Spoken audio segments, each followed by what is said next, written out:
Bienvenue dans cette nouvelle vidéo consacrée à la technique Y-Wing. Elle appartient à la catégorie des techniques dites élaborées, au même titre que les X-Wing, W-Wing, coloriage simple. C'est une excellente méthode, relativement simple à localiser et dont l'efficacité est remarquable. Elle contribue fortement à la résolution de nombreuses grilles. Comme d'habitude, cette vidéo est organisée en deux parties. La première partie est consacrée à la définition théorique et pratique des Y-Wing à l'aide de 3 exemples. La deuxième partie explicite la méthode de recherche d'un Y-Wing dans une grille de Sudoku. Et en conclusion, il est proposé un quiz. Dans cette première partie, consacrée à la définition théorique et pratique de la technique Y-Wing, examinons la grille affichée à l'écran. Nous sommes en présence d'une application de la technique Y-Wing.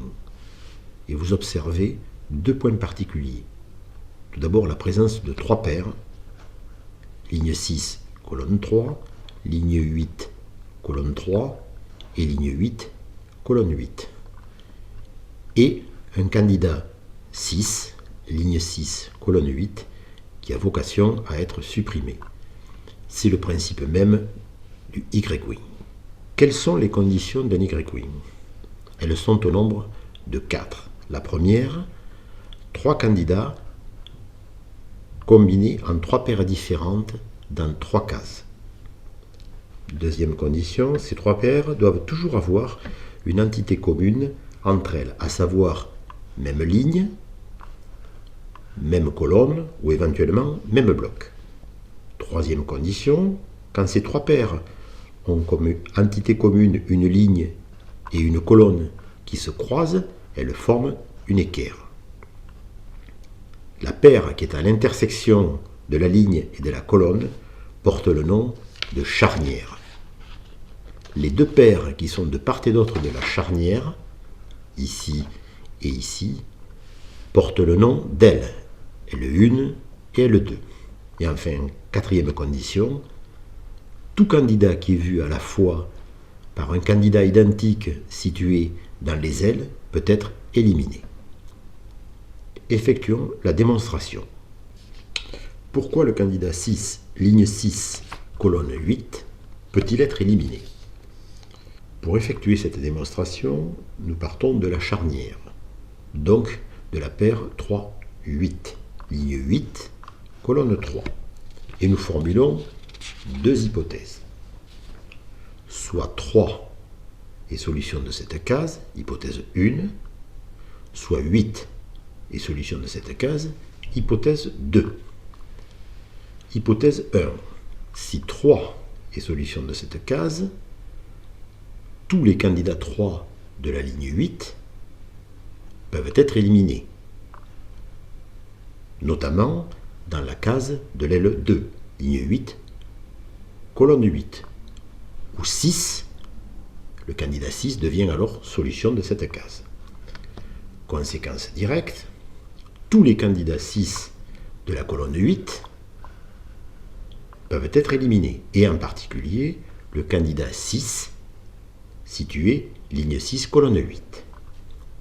Hypothèse numéro 2, si 8 est solution de la charnière, tous les candidats 8 de la colonne 3 peuvent être éliminés, en particulier le candidat 8 de l'aile 1, situé ligne 6, colonne 3, ou 6, le candidat 6 devient alors solution de cette case. La conséquence directe, c'est que tous les 6 situés ligne 6 peuvent être alors éliminés, notamment le 6 qui est situé ligne 6, colonne 8. En conclusion de ces 2 hypothèses, quelle que soit l'hypothèse retenue, le candidat 6, ligne 6, colonne 8, est toujours éliminé. Il est éliminé quand c'est 3 qui est pris solution de cette case, et il est éliminé quand c'est 8 qui est solution de cette case. On peut donc formuler la règle suivante. Il y a configuration Y-Wing quand 3 candidats, combinés en 3 paires différentes, sont situés dans 3 cases qui ont chacune une entité commune, même ligne, même colonne ou même bloc. Dans cette configuration, tout candidat qui est vu simultanément par un candidat identique situé dans l'aile 1 et dans l'aile 2 peut être éliminé. Voyons maintenant un deuxième exemple. Dans ce deuxième exemple, nous avons une configuration Y-wing avec 3 candidats, 7, 8 et 9 regroupés en 3 paires. La charnière, ligne 7, colonne 9, comprend les candidats 8 et 9. L'aile 1, ligne 7, colonne 1, est composée des candidats 7 et 8. Et enfin, l'aile 2, ligne 9, colonne 7, est composée des candidats 7 et 9. La particularité de cette grille est que la charnière et l'aile 2 ne sont pas sur la même colonne, comme dans l'exemple précédent, mais dans le même bloc 9. De même, le candidat 7, qui a vocation à être supprimé, est sur la même ligne que l'aile 2 et dans le même bloc 7 que l'aile 1. Reprenons la double hypothèse à partir des deux candidats 8 et 9 de la charnière. Si 8 est solution, alors 7 de l'aile 1 est solution. Donc tous les candidats 7 du bloc 7 doivent être éliminés. Plus particulièrement le candidat 7, ligne 9, colonne 3. Maintenant, si 9 est solution de la charnière, alors 7 est solution de l'aile 2. Car l'aile 2 est située dans le même bloc que la charnière, le même bloc 9. Ce qui induit que tous les candidats 7 de la ligne 9 doivent être supprimés, et plus particulièrement le candidat 7, ligne 9, colonne 3. Donc nous voyons, quelle que soit l'hypothèse retenue, le candidat 7, ligne 9, colonne 3 est toujours éliminé. Passons maintenant au troisième et dernier exemple. Dans ce troisième exemple, 3 candidats, 4, 6 et 9, combinés en 3 paires situées dans 3 cases, sont en configuration Y-wing. La charnière, composée des candidats 4 et 6, est située ligne 7, colonne 3. L'aile 1, composée des candidats 4 et 9, est située ligne 8, colonne 2. Et enfin, l'aile 2, composée des candidats 6 et 9, est située ligne 3, colonne 3.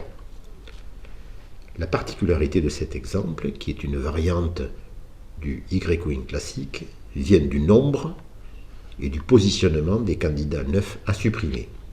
Ces candidats 9 sont au nombre de 3 et ils sont localisés colonne 2, ligne 2 et 3 et colonne 3, ligne 9. Explication.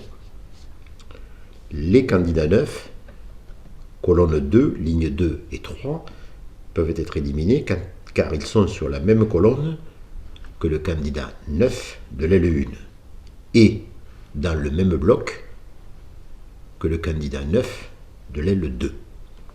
De même, le candidat 9 situé colonne 3, ligne 9, peut également être éliminé car il est situé dans la même colonne que le candidat 9 de l'aile 2 et dans le même bloc que le candidat 9 de l'aile 1.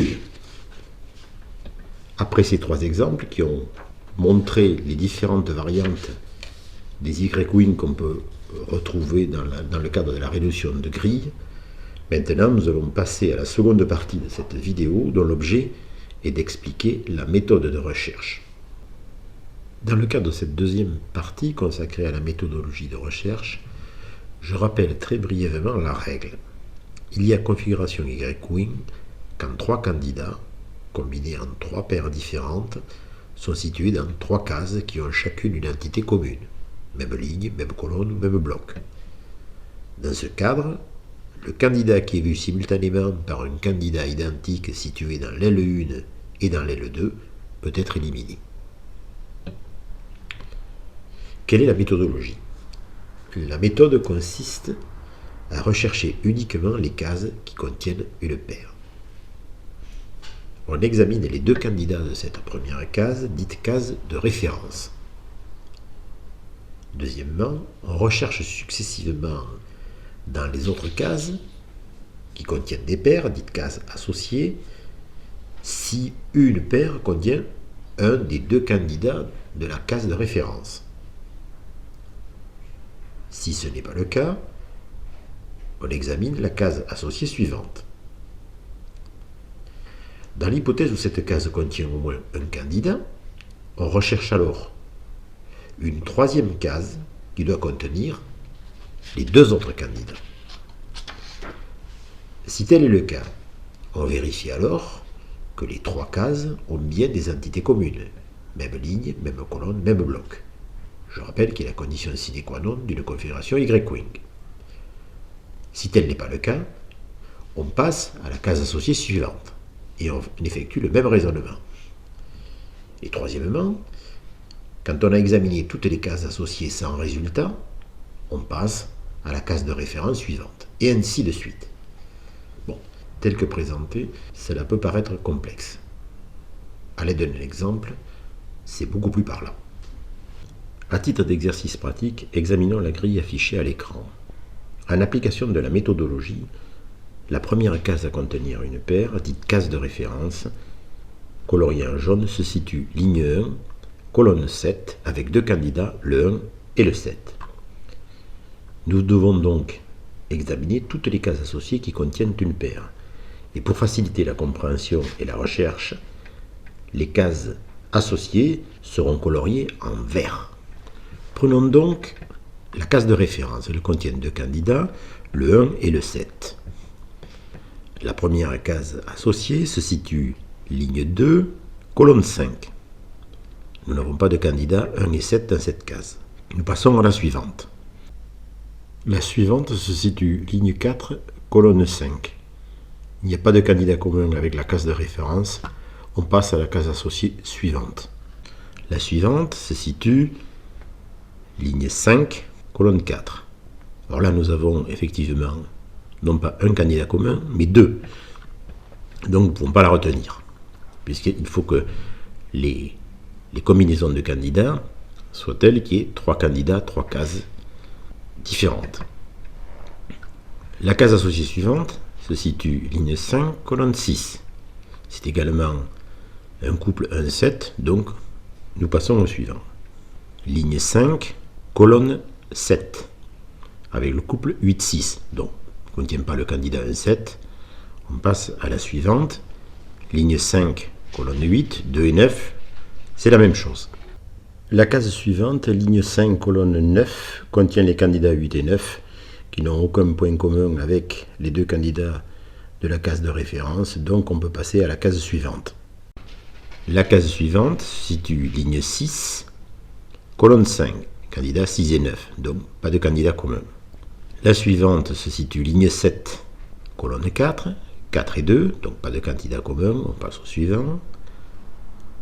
Ligne 7, colonne 6, 5 et 8, pas de candidat commun, on passe à la case suivante. Ligne 8, colonne 3, 8 et 9, donc pas de candidat commun, on passe à la suivante. Ligne 8, colonne 7, 1 et 8. Là, nous avons un candidat en commun, le 1. Donc il faut que nous trouvions une troisième case qui doit contenir les deux autres candidats, à savoir le 8 et le 7. Donc dans toutes les cases que nous avons visitées, nous n'avons pas trouvé de candidats 8 et 7. Donc on va continuer. Ligne 9, colonne 4, 1 et 9. Bon, on saute, 1 et 9, on saute. Et ligne 9, colonne 9, on a le couple 7 et 8. Là, nous avons une configuration Y-wing avec trois candidats. 1, 7, 8. 1, 7, ligne 1, colonne 7. Ligne 8, colonne 7. Et ligne 9, colonne 9. Avec en plus des entités communes pour chacune d'elles. 1, 7, ligne 1, colonne 7, à la même colonne que la paire 1, 8, ligne 8, colonne 7. De même, la paire située ligne 8, colonne 7, a la même entité commune que la paire ligne 9, colonne 9. 7, 8, puisqu'elles sont dans le même bloc 9. Donc, comment nous pouvons voir la répartition des cases entre elles et charnière? La charnière, comme nous l'avons vu dans la première partie, est la case qui a deux entités communes avec les deux autres cases. Dans le cas présent, si nous examinons les trois cases, la première, ligne 1, colonne 7, a une seule entité commune avec la case ligne 8, colonne 7, à savoir la colonne 7. La deuxième case, ligne 8, colonne 7, a deux entités communes avec les autres cases.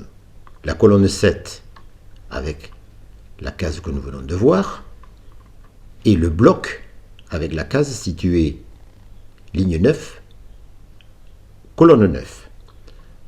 C'est donc la case située ligne 8, colonne 7, qui est la charnière. Donc les deux autres sont les ailes. Ligne 1, colonne 7, et ligne 9, colonne 9.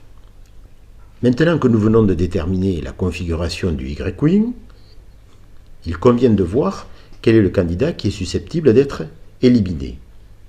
Et nous savons que ce candidat est vu par un candidat identique dans chacune des ailes. Donc si nous examinons les deux ailes, l'aile 1 elle a le candidat 1, 7, et l'aile 2 elle a le candidat 7, 8, c'est donc le candidat 7 qui sera susceptible d'être éliminé. Donc nous avons un candidat 7 qui est ligne 1, colonne 9. Il est vu par le candidat 7 de l'aile 1, mais il est également vu par le candidat 7 de l'aile 2. De même, nous avons un deuxième candidat 7 qui est susceptible d'être éliminé. C'est celui qui est situé ligne 3, colonne 9. Car il est vu par le candidat 7 de l'aile 1. Ils sont dans le même bloc 3. Il est également vu par le candidat 7 de l'aile 2. Ils sont sur la même colonne 9.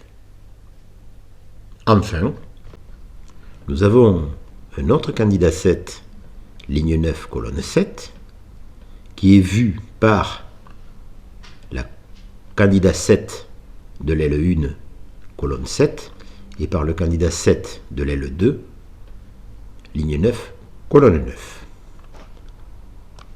Donc voilà, affiché à l'écran, la configuration Y-wing avec les trois candidats 1, 7, 8. 1, 8 étant la charnière ici, les ailes étant ici, et nous avons les candidats 7 qui sont vus simultanément par le candidat identique situé dans l'aile 1 et dans l'aile 2.